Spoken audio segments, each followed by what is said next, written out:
एक खौफनाक सन्नाटा और फिर रात के अंधेरे को चीरते हुए अनगिनत वॉर सायरन। दुनिया को लगा था कि उस भयंकर एयर स्ट्राइक के बाद ईरान घुटने टेक देगा। Supreme leader Ayatollah Ali Khamenei के खात्मे की खबर से पश्चिमी देशों की खुफिया एजेंसियां जश्न मना रही थीं। लेकिन क्या वो जश्न सिर्फ एक धोखा था? आज मिडिल ईस्ट के आसमान से मिसाइलों की बारिश हो रही है और ईरान ने अपना सबसे बड़ा पलटवार शुरू कर दिया है।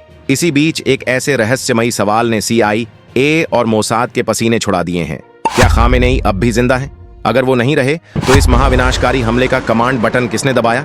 और अगर वो वाकई जिंदा हैं तो क्या अपनी मौत का भ्रम फैलाकर ईरान ने दुनिया के साथ कोई बहुत बड़ा माइंड गेम खेला है? लेकिन आज सस्पेंस और अफवाहों से हटकर बात होगी जमीनी सच्चाई की। इस ग्राउंड रिपोर्ट में कोई हवाई बातें या सोशल मीडिया की थ्योरी नहीं होगी। हम आपके सामने सीधे इंटरनेशनल न्यूज एजेंसियों और सरकारी बयानों से निकली वेरीफाइड और सटीक जानकारी रखेंगे, क्योंकि ऐसे गंभीर हालात में आप तक सिर्फ और सिर्फ सच पहुंचना चाहिए। सबसे पहले बात करते हैं उस सबसे बड़े और डरावने सवाल की जिसने हर किसी को उलझन में डाल रखा था।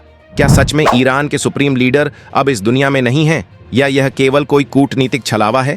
1 मार्च 2026 को ईरानी स्टेट मीडिया प्रेस टीवी ने उन सभी अफवाहों और सस्पेंस पर पूरी तरह से विराम लगा दिया। आधिकारिक तौर पर पूरी दुनिया के सामने यह घोषणा कर दी गई है कि 28 फरवरी को हुए एक बड़े और बेहद सटीक हवाई हमले के दौरान 86 वर्षीय अयातुल्ला अली खामेनेई का निधन हो गया है। ईरान की सरकार ने देश के इस सबसे बड़े नुकसान की आधिकारिक पुष्टि करते हुए पूरे देश में 40 दिन के लंबे राष्ट्रीय शोक और 7 दिन के सार्वजनिक अवकाश का ऐलान कर दिया है। टेलीविजन स्क्रीन पर सरकारी चैनलों के न्यूज एंकर बेहद भावुक नजर आए और उन्होंने नम आंखों से अपने देशवासियों को यह जानकारी दी।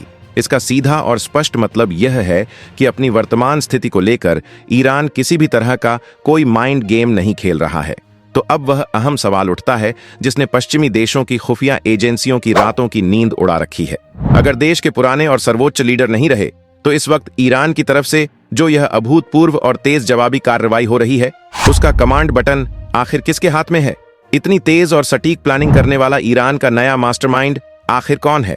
इस रहस्य का जवाब छिपा है ईरान के संविधान और उसके तेजी से बदलते सत्ता के समीकरणों में।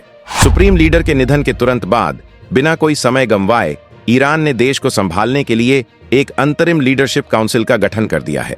इस शक्तिशाली काउंसिल में अयातुल्ला अली रेजा अराफी को अहम जिम्मेदारी दी गई है और उनके साथ ईरान के वर्तमान राष्ट्रपति मसूद पेजेश्कियन भी इस नई कमान का प्रमुख हिस्सा बने हैं।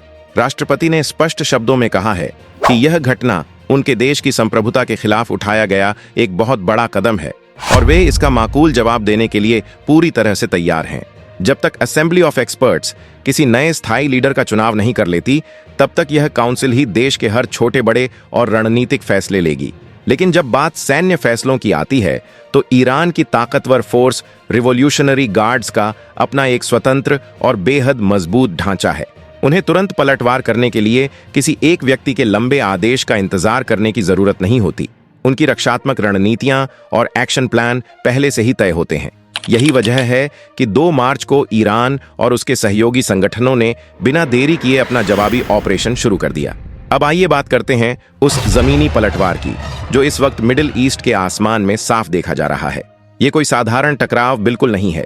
विश्वसनीय रिपोर्ट्स के मुताबिक ईरान की ओर से कई बैलिस्टिक मिसाइलें दागी गई हैं, लेकिन दूसरी तरफ इजरायल भी पूरी तरह से अलर्ट मोड पर है। इजरायल की सेना ने आधिकारिक बयान जारी कर बताया है कि वे ईरान की तरफ से आने वाली मिसाइलों को लगातार हवा में ही इंटरसेप्ट कर रहे हैं। उनका उन्नत आयरन डोम और एरो डिफेंस सिस्टम आसमान में ही इन मिसाइलों को नाकाम करने का लगातार काम कर रहा है।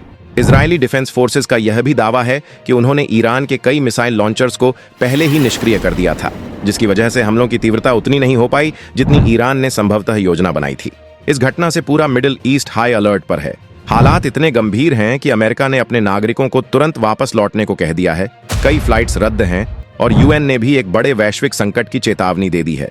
दोस्तों, आपको क्या लगता है? क्या ये तनाव और बढ़ेगा या बातचीत से सुलझ जाएगा? अपनी राय कमेंट्स में जरूर बताएं। अगर ये वेरीफाइड रिपोर्ट पसंद आई हो तो लाइक और शेयर करें। ऐसी ही सच्ची और निष्पक्ष खबरों के लिए चैनल को सब्सक्राइब करके बेल आइकन जरूर दबाएं। मिलते हैं अगले अपडेट के साथ। अपना ख्याल रखें। जय हिंद।